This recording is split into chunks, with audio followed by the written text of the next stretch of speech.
passenger seat, you know, in retrospect from the back seat to the front seat. Because when you sit in the front seat, now you're seeing things at a different perspective. So like with my kids, when they went from sitting in the car seat facing where they couldn't see but see to facing sitting backwards, then from getting out of the car seat. The rest of that child innocence that I had, that girl that always had her father, was gone that day. I was not her no more.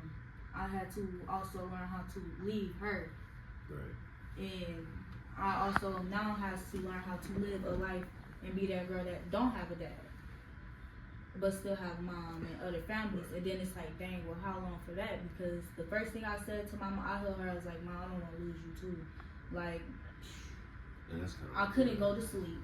That's kind of like where I'm at now. And stuff. And then, in retrospect, I had cousins lose their parents. I don't watch my godmom lose her parents. I watched my mom lose her parents, but she lost her parents after I lost my parents. So she had both her parents.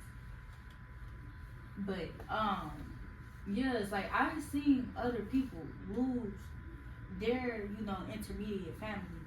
So I was just like, dang, like I could never imagine that pain. Right. I would never wish that on no one. Like I really hurt it for them.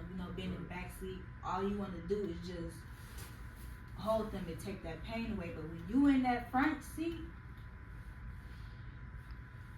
shoot, you just want to go basically with that pain. Like you want to take it away from you. It's just like you don't know how to deal with it. You just shut down. Everything's just dark. Like that was so out the blue. Like my daddy just he's gone. And it's like there's no coming back. So like being that person in the front seat, really having to like feel like death also hunted me real bad, but like also in a way I feel like I had a near death experience too. Same. And it was really in the dream with my dad, because I had a couple dreams with him, but this one was the most scariest one because I was trying to grab and hold him. Like I was trying to go wherever he was going or wherever he was at. That's all I was saying. That's what I've been wanting to do. Like I told my parents, if you go, I want to go with you. I don't. Y'all all I have it. No, I'm not. I used to say y'all didn't that. teach me how to live without y'all. I used to say that, like, like saying like with my mom, like, if, but she lived a good life, but at the same token, it's like for me, it was like sacrifice in a sense where it's like, yeah, all the cards weren't on my table, you know what I'm saying? And I could have folded them and went back. And before my pops passed, you know what I'm saying? Like he was just like, look, man, I got an airline ticket, and it's Minnesota's not working. Because I've been in your shoes, it's not working out. I'm like, nah, I'm gonna just stay. I'm staying here. I'm staying here, and I made my bed, and I'm gonna lay, and I'm gonna see my kids. But the thing is, out here, I feel like you should take that option because one thing about it, I ain't even finished thing with my dad. He pushed me so hard out that dream. I woke up and I was just like crying and scared, confused. I'm like, did I almost die? Because the way it feels, he pushed me in my body, and that's exactly what it felt like. And I just woke up, and I was just like, what? He was pushing you forward, basically pushing. He's like, ain't my time yet. Yeah, so he was like, hold on, and I'm like, yeah. no, and I'm like, dang, I almost died. So I'm like, you always still, when you're not here, you always still been my father protecting me. And that just made me cry even more, like, cause it'd be like, dang, I want my dad so bad. Like, I know a lot of people lost their dad at a young age, but at that age, it was so much to look for. And even as a man, like, I still talk to my pops. I lost my pops 15 years ago, and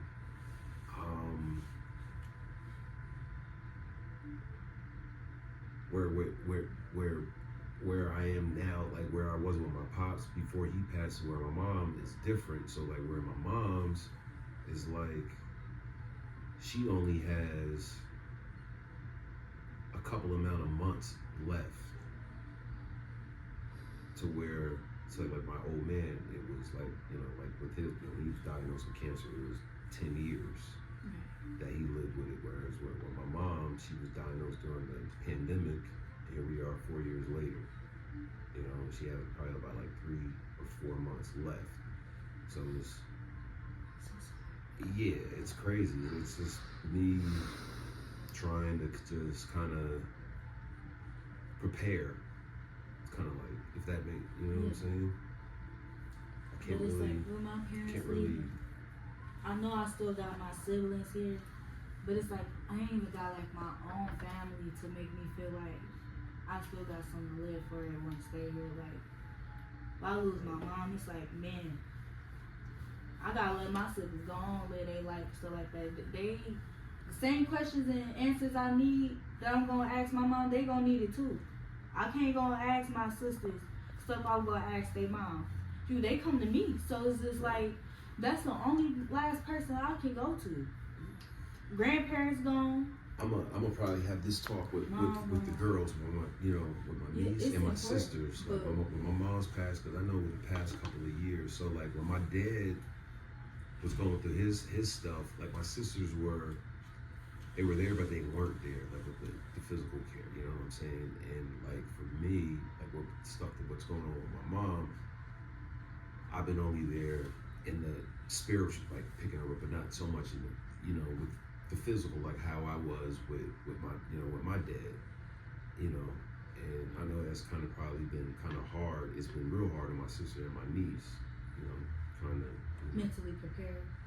Because you just can dealing never with my prepare mother, you yourself know. for something Yeah, like that. right, you know. This But- is not a game where but you can get life. But and I'm keep a playing. proposal. I'm like, hey, like, you know, let's all go on vacation somewhere. I got my passport. I mean, we all got our passports. Like, yo, let's go to Europe. Let's go somewhere. We all just take a fucking sabbatical. I mean, if they ain't down, I know my niece would be. The reason why I tell you I'm go see your somewhere, man. mom and stuff while you got the chance to, there's a few reasons, and this is why I wouldn't tell you. You're low-key taking it from yourself for those memories that you can hold on and have to. You don't want to be telling yourself what if, or guilt tripping yourself not seeing your mom. My dad, he passed away from basically a heart attack from his heart being enlarged. Yeah. He didn't have an enlarged heart, it was his medication. So he died without warning because he didn't take his medicine that day, which means he ain't had like no type of warning. It took my dad. But he knew he was sick and that he was dying, that he didn't have that long to live. And he ain't tell me. I don't know if he told my big brother, but he ain't tell like me or my little sister and stuff like that. So then I was a little upset, like, Dad, like, why you ain't tell me, like, you took so much time from both of us. That's like my mom did the same shit. Then I have to think of, though, how he felt, how he handling it. I can't even think about myself. Imagine, how would you feel knowing you about to die? I know. Just that one thing alone, and then having your family looking at you crying, they don't want you to leave, like, that's hurting you more than your kids. My dad always told me he hated seeing me cry and wiping my tears out, so I really had to think more of my dad's perspective, or how alone he feels and stuff, and he couldn't even say goodbye, and he loved us. He knew he was gonna die. He knew he was dying during that heart attack. But I was just like, man, I wish. I just kept telling myself if I would never move to Oregon, just all these kinds of what ifs, and it's just, that ain't gonna say that. It's just now. What could you do now? And I'm telling you now, or you can now, you better take that now, because you don't get that now again. It becomes what is and stuff like that. Even just calling your mom. If I could have just called my dad and just hear my dad's voice. Just one more I love you, that would just... I've been, you know, But my then, mom's been going through it shit. make you feel like that would've been heard her voice in a couple of days. But, you know, my niece and them, they're going by, and her, you know, and her grandmother, her other grandmother, my brother-in-law's Get a mother. voice recording of your mama telling you, I love you. A voice recording of her saying good morning and good night. Mhm. A voice recording of her saying, how was your day? a voice recording of saying, "Baby, don't worry, mama's always here." Because if I can have those recordings just when I'm in the mood of crying, a bad breakup, or when I wake up in the morning, I'm just all alone, hear my dad's voice, or even at nighttime, going to sleep. Like, think of the moments where you might need your mom really bad and you need to hear from her, and ask her what she would say and record those things. So when you need your mom and you need to hear her voice again, you can play back and listen to those things. So part of you can always have your mom advice or something to look I'm on. gonna do that when I get home. I'm gonna do that. Write down and think about what you need. Yeah, I like that. And have her record all the advice, even recipes, her backstory or something. Do you know all your genetics and everything, or stuff like that? Ask her all the stuff you're gonna want to know that you didn't get to really understand on your mom before she go. So some of that and you can be fulfilled. So those memories just don't really be memories, but they can still always be a part of your life. And be present. Yeah. Well said. And that's just coming from a girl who lost her father a week after both of our birthday. I wish I could have got a happy birthday. He always told me happy birthday, if I could just get that recorded too. Yeah.